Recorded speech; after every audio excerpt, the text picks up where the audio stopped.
जय हिंद। आज के इस वीडियो में हम लोग देखने वाले हैं अम्ल का भौतिक गुण। इसके पहले वाले वीडियो में मैंने आपको बताया है अम्ल क्या होता है और अम्ल का जो प्राकृतिक स्रोत होता है उसके बारे में मैंने बताया, और अम्ल किस किस पदार्थों में पाया जाता है उसको मैंने बहुत ही अच्छा से आपको समझाया। अगर आपने वो वीडियो नहीं देखा है तो आप जाकर के डिस्क्रिप्शन में सर्च करें, आपको वो वीडियो मिल जाएगा। आज के इस वीडियो में हम लोग देखने वाले हैं अम्ल का भौतिक गुण क्या होता है।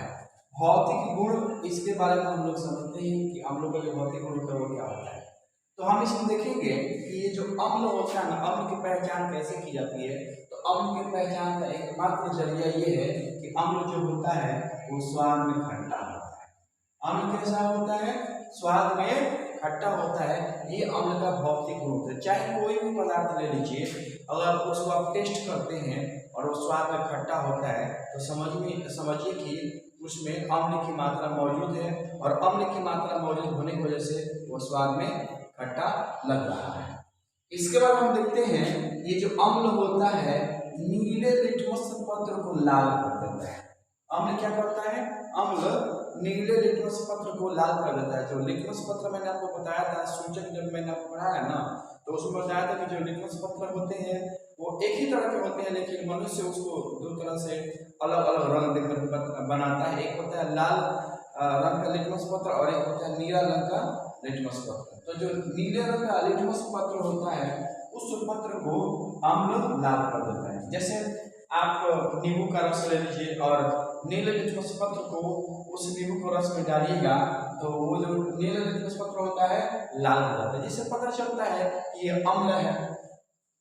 अगला हम देखते हैं कि यह जल में विलय होकर हाइड्रोजन आयन देता है। कोई भी अम्ल ले लीजिए, जैसे फॉर्मिक अम्ल हो गया, हाइड्रोक्लोरिक अम्ल हो गया, साइट्रिक अम्ल हो गया, कोई भी अम्ल लीजिए और जब आप उसे जल में घुलाते हैं तो जल में घुलाने के बाद से वो हाइड्रोजन आयन में मुक्त होता है, यानी उससे हाइड्रोजन आयन बनता है। ये होता है भौतिक गुण अम्ल का। अभी जो सबसे बड़ा गुण होता है अम्ल का वो होता है कि जब इसको हम क्षार के साथ अभिक्रिया कराते हैं तो ये क्षार को उदासीन कर देता है, क्षारक को उदासीन कर देता है। जैसे आप समझ सकते हैं जब आप सो करके सुबह सुबह उठते हैं तो आपके दांतों पर पीला पीला पीला पीला परत छाया रहता है, ठीक है। वो आप जो भोजन खाए हुए रहते हैं उस भोजन से जो अम्ल का निर्माण होता है वही अम्ल आपके दांतों पर आकर के चिपका हुआ रहता है। और सुबह उठते ही आप पेस्ट लेते हैं, कोलगेट लेते हैं और कोलगेट लेकर के ब्रश करते हैं तो कुछ समय के बाद आप देखते हैं अपने दांतों को तो आपका दांत सफेद हो जाता है, चमकने लगता है। ऐसा क्यों होता है? क्योंकि आपके दांतों पर वो अम्ल बह जाता है और वो जो पेस्ट होता है उसमें होता है क्षारक। जब अम्ल और क्षारक आपस में अभिक्रिया करता है तो अभिक्रिया करने की वजह से एक दूसरे के प्रभाव को समाप्त कर देता है, एक दूसरे के प्रभाव को खत्म कर देता है। इसलिए कहा जाता है कि अम्ल जब क्षारक से अभिक्रिया करता है तो क्षारक के प्रभाव को समाप्त कर देता है, या क्षारक अम्ल से अभिक्रिया करता है तो अम्ल के प्रभाव को समाप्त कर देता है, यानी वह उदासीन कर देता है, ठीक है। अब इसका पीएच मान 7 से कम होता है। जो अम्ल होता है ना, अम्ल का जो पीएच मान होता है वो कितना होता है? 7 से कम होता है। अब आपको मैं बता दूं कि ये जो पीएच होता है, मैं आपको इसके बारे में अच्छे से पढ़ाऊंगा कि पीएच क्या होता है। पीएच एक तरह का स्केल होता है जिसको हम लोग बोलते हैं पावर ऑफ हाइड्रोजन। पीएच का मतलब क्या होता है? Power of hydrogen. इसकी खोज 1909 में एसपीएल शॉरेंस नामक साइंटिस्ट ने की थी। एसपीएल शॉरेंस नामक वैज्ञानिक ने इसकी खोज की थी। इसमें जो होता है ना, 0 से लेकर के 14 तक पाठ्यांक होता है। कितना तक होता है? 0 से लेकर के 14 तक, और बीच में होता है एकदम 7।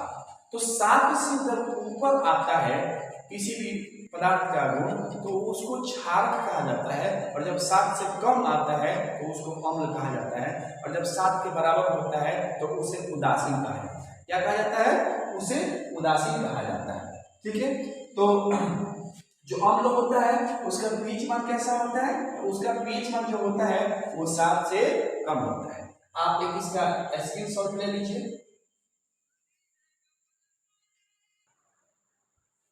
अब हम देखते हैं आर्हेनियस के अनुसार अम्ल की परिभाषा, आर्हेनियस एक वैज्ञानिक थे, उन्होंने बताया कि अम्ल किसको कह सकते हैं, अम्ल हमारे अनुसार क्या हो सकता है। तो उन्होंने बताया कि अम्ल वह पदार्थ होता है जो जल में घुलकर हाइड्रोजन आयन देता है।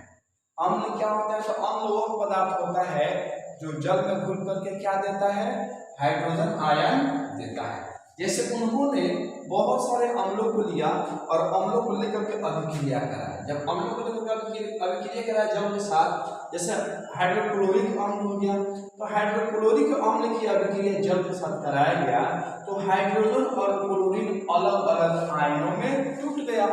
ठीक है, ठीक उसी तरह से सल्फ्यूरिक अम्ल को जल के साथ अभिक्रिया कराया गया तो हाइड्रोजन और सल्फेट ये अलग अलग आयनों में टूट गया। यानी इनके अनुसार अम्ल की परिभाषा क्या है कि अम्ल वह पदार्थ होता है जिसको हम किसी जल में घुलाते हैं तो जल में घुल करके अपने आयनों में पूर्णतः टूट जाता है, उसे अम्ल कहते हैं। उसी के आधार पर अब हम लोग देखेंगे अम्ल का रासायनिक गुण। इन्हीं के आधार पर देखेंगे अम्ल का ये जो रासायनिक गुण होता है वो क्या होता है। तो अम्ल का रासायनिक गुण, सबसे पहले ये जो अम्ल होता है, अम्ल धातु से अभिक्रिया करके लवण और हाइड्रोजन गैस बनाता है। जो अम्ल होता है वो धातु से अभिक्रिया करता है और धातु से अभिक्रिया करने के बाद से क्या बनाता है, लवण और हाइड्रोजन गैस बनाता है। जैसे कि जिंक एक धातु है और H2SO4 एक अम्ल है। जब जिंक की अभिक्रिया सल्फ्यूरिक अम्ल से कराते हैं तो जिंक सल्फेट बनता है और यहाँ हाइड्रोजन गैस बाहर निकलती है। ठीक उसी तरह से जिंक की अभिक्रिया हम हाइड्रोक्लोरिक अम्ल से कराते हैं तो जिंक क्लोराइड बनता है और हाइड्रोजन गैस बाहर निकलती है। अब जब ये अम्ल धातु से अभिक्रिया करता है तो हमें पता नहीं चलता है कि सच में जो गैस बाहर निकल रहा है वो हाइड्रोजन गैस है कि कोई अन्य गैस है। तो उसके लिए हम लोग इस फिगर पर ध्यान देंगे और इसको देखेंगे। सबसे पहले कि मैंने एक स्टैंड लिया और एक प्रखनली लिया। ठीक है, प्रखनली में जिंक का टुकड़ा डाल दिए और ये जो एक लिक्विड लिए इसमें हम लोग लिक्विड लगभग 5 ml सल्फ्यूरिक अम्ल लेते हैं। कितना ml? 5 ml सल्फ्यूरिक अम्ल लेते हैं और इस सल्फ्यूरिक अम्ल में जिंक के टुकड़े को डाल देते हैं और सभी मिश्रण को एक हम प्रखनली में रख देते हैं।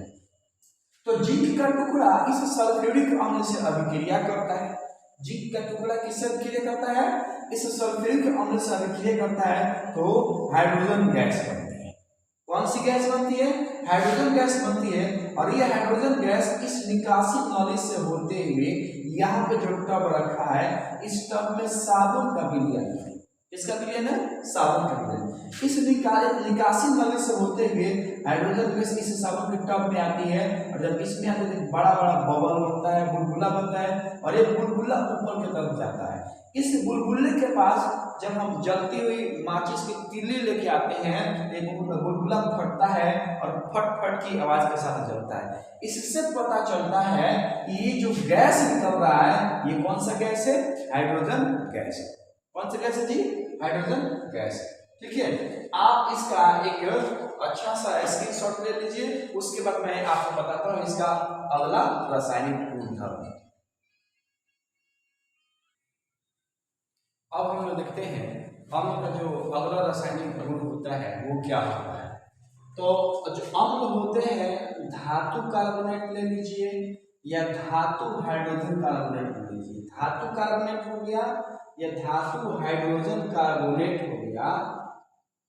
अम्ल उनसे अभिक्रिया करके लवण बनाता है, कार्बन डाइऑक्साइड गैस बनाता है प्लस जल का निर्माण करता है। जैसे मेरे पास यहाँ पे सोडियम कार्बोनेट, ये धातु कार्बोनेट है और उससे हाइड्रोक्लोरिक अम्ल अभिक्रिया करता है। तो हाइड्रोक्लोरिक अम्ल अभिक्रिया करता है तो बनता है सोडियम क्लोराइड, जो कि सोडियम क्लोराइड एक लवण है। उसके बाद बनता है जल और उसके बाद कार्बन डाइऑक्साइड बनता है। और हम धातु का जो हाइड्रोजन कार्बोनेट है वो लेते हैं सोडियम बाइकार्बोनेट, इसको लेते हैं। तो सोडियम बाइकार्बोनेट अम्ल से अभिक्रिया करके बनाता है सोडियम क्लोराइड, जल और कार्बन डाइऑक्साइड गैस बाहर निकलता है। अब इसको समझने के लिए हम एक प्रयोग करते हैं। उसके लिए हम 2 प्रखनली लेते हैं। कितने प्रखनली? 2। एक प्रखनली को स्टैंड पे सजा देते हैं और इसमें सोडियम बाइकार्बोनेट और सल्फ्यूरिक अम्ल को डाल देते हैं। और यहाँ पर हम एक कर्क लगा देते हैं ताकि इस प्रश्नली से गैसें बाहर ना निकले, और इसमें एक निकासी नली डाल देते हैं और ये कीट डाल देते हैं। दूसरी जो प्रश्नली होती है, इस प्रश्नली में चूने का पानी लेते हैं, या इसको हम लोग चूने के पानी को हम लोग बोल सकते हैं कैल्शियम हाइड्रोक्साइड। चूने के पानी को क्या कहते हैं? कैल्शियम हाइड्रोक्साइड, CaOH का होल टू इसको कैल्शियम हाइड्रोक्साइड बोला जाता है। ठीक है, अब हम देखते हैं ये जो सोडियम बाइकार्बोनेट होता है, सोडियम बाइकार्बोनेट वो अम्ल से अभिक्रिया करता है, और अम्ल से अभिक्रिया करता है तो इसके फलस्वरूप गैस का निर्माण होता है। अब वो गैस कौन सा गैस होता है ये आपको नहीं पता है, लेकिन जब ये अम्ल से अभिक्रिया करता है तो गैस का निर्माण होता है, और गैस इस पाइप से होते हुए, इस निकासी नली से होते हुए यहाँ आता है और दूसरे प्रश्नली में जाता है, और यहाँ पे जो चूने का पानी होता है उसको दूधिया कर देता है। चूने के पानी को कैसे कर देता है? दूधिया कर देता है।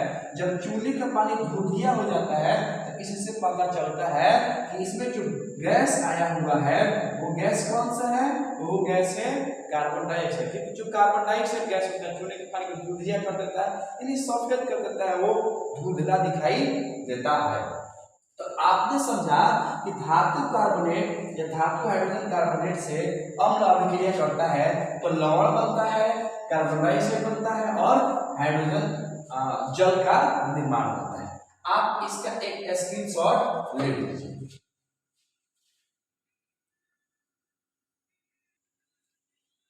इसके बाद हम लोग देखेंगे अम्ल का जो तीसरा रासायनिक गुणधर्म होता है वो क्या होता है। ये जो अम्ल होता है, अम्ल क्षारक के साथ अभिक्रिया करता है, और क्षारक के साथ अभिक्रिया करके लवण और जल का निर्माण करता है। आप लोग ये स्ट्रक्चर याद रखिएगा, अगर ये स्ट्रक्चर याद रखिएगा तो एग्जाम में आसानी से इसको सॉल्व कर लीजिएगा। जैसे एग्जाम में कैसे क्वेश्चन पूछता है, जैसे पूछता है कि क्या होता है जब अम्ल क्षारक से अभिक्रिया करता है, तो आपको अगर ये पता होगा कि जब अम्ल क्षारक से अभिक्रिया करता है तो लवण और जल का निर्माण होता है, आप लिख सकते हैं कि जब अम्ल क्षारक से अभिक्रिया करता है तो जल का निर्माण होता है और लवण का निर्माण होता है। अब जैसे यहाँ पे क्षारक है सोडियम हाइड्रोक्साइड NaOH, और अम्ल है हाइड्रोक्लोरिक अम्ल।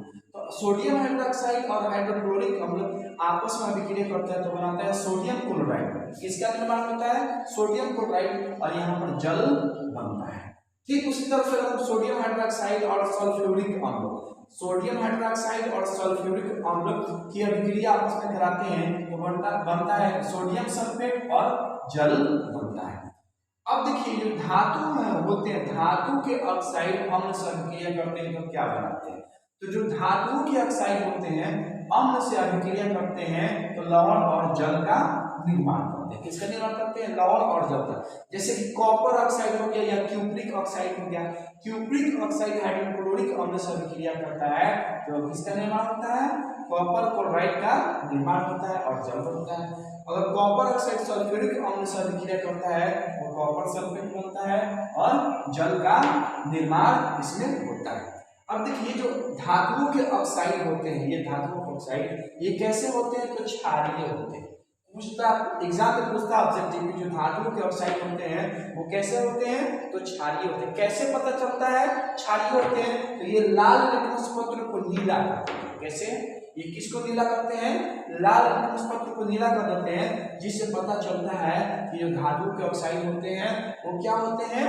क्षारीय प्रकृति के होते हैं। आप इसका एक स्क्रीनशॉट ले लीजिए।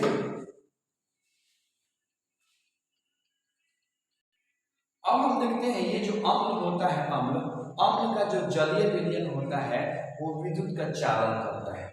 अम्ल का जो जलीय विलयन होता है वो विद्युत का चालन करता है। क्यों करता है? क्योंकि जब हम अम्ल को जल में मिलाते हैं तो वो अपने आयनों में टूट जाते हैं, यानी हाइड्रोजन और क्लोरीन। तो हाइड्रोजन पॉजिटिव हो जाता है और क्लोरीन निगेटिव हो जाता है, जिस वजह से ये दो आयन बनते हैं, और जब इससे हम विद्युत धारा प्रवाहित करते हैं तो आसानी से विद्युत धारा का सप्लाई हो जाता है। इसलिए कहा जाता है ये जो अम्ल होता है, अम्ल का जो जलीय विलयन होता है वो विद्युत का चालन करता है। अम्ल का जलीय विलयन क्या करता है जी? विद्युत का चालन करता है। अब देखिए कभी कभी ऐसा होता है कि जब हम अम्ल को जल में मिलाते हैं, तो जब अम्ल को जल में मिलाते हैं तो अम्ल को जल में मिलाना एक ऊष्माक्षेपी अभिक्रिया होती है। कैसे अभिक्रिया होती है? ऊष्माक्षेपी अभिक्रिया, मतलब उसमें से ऊष्मा बाहर निकलती है। ठीक है। तो जब हम अम्ल को जल में मिलाते हैं तो सावधानी पूर्वक हम जो जिस पात्र में हम अम्ल डालते हैं उसको सावधानी पूर्वक हिलाते रहना चाहिए। अगर उसको आसानी से धीरे धीरे हिलाएंगे तो एक ही बार बहुत ही ज़्यादा अभिक्रिया नहीं होगा, और अभिक्रिया नहीं होगा तो उसमें से ऊष्मा बाहर एक ही बार बहुत ज़्यादा नहीं निकलेगा। अगर हम एक ही बार बहुत ज़्यादा अम्ल डाल देते हैं जल में तो उसमें ऊष्माक्षेपी अभिक्रिया होती है, और ऊष्माक्षेपी अभिक्रिया होने की वजह से उसमें उफान आता है, और उससे जो विलयन होता है वो आपके शरीर में पड़ सकता है, आपके हाथों को जला सकता है, आपके चेहरे को जला सकता है। इसलिए कहा जाता है कि जब अम्ल को हम जल में मिलाते हैं तो जल में मिलाते समय जल को आसानी से धीरे धीरे चम्मच से या किसी चीज से उसको हिलाते रहना चाहिए, जिसकी वजह से उसके तापमान में कमी होती है और आसानी से अम्ल को जल में मिला दिया जाता है। मैंने आपको एक बात बताना भूल गया, मैंने आपको नहीं बताया कि जब अम्ल धातु से अभिक्रिया करती है, अम्ल किससे अभिक्रिया करती है? धातु से अभिक्रिया करती है तो हाइड्रोजन गैस का निर्माण होता है, और ये जो हाइड्रोजन गैस होता है वो विषैला होता है। आप देखिएगा जैसे कि तांबा का बर्तन हो गया, है ना, पीतल का बर्तन हो गया, धातुओं से बने बर्तनों में अगर हम दही को रख देते हैं तो जो दही होता है उसमें अम्ल पाया जाता है, जिसकी वजह से दही खराब हो जाता है। अचार वगैरह रखते हैं तो अचार खराब हो जाता है, नींबू वगैरह रखते हैं तो नींबू खराब होता है। क्यों होता है? क्योंकि उस नींबू में, दही में, अचार में अम्ल पाया जाता है और वो तुरंत धातु से अभिक्रिया करता है। धातु से अभिक्रिया करने के बाद से उसमें से हाइड्रोजन गैस बाहर निकलती है, और जब हाइड्रोजन गैस बाहर निकलती है तो वो जो पदार्थ होता है वो खाने योग्य नहीं होता है, वो विष युक्त हो जाता है, यानी उसमें जहर आ जाता है। इसलिए वैसे पदार्थों को नहीं खाना चाहिए, या धातु का जो बर्तन होता है उसमें खट्टे पदार्थों को रख करके नहीं खाना चाहिए। अगर उस पदार्थों को हम खाते हैं तो उससे हमारे शरीर पर उसका गहरा प्रभाव पड़ता है।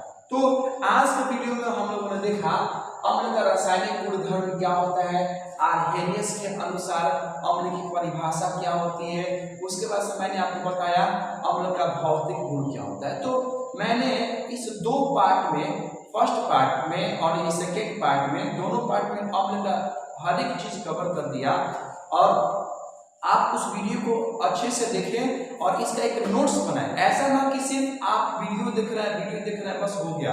नोट्स बनाते रहिएगा तो आपको याद रहेगा और आपके एग्जाम में बहुत ही मददगार ये साबित होगा। इसलिए जब भी आप वीडियो देखें तो कलम कॉपी लेकर के बैठे और इसमें जो इम्पोर्टेंट चीजें होती है आप उसको नोट कर लें।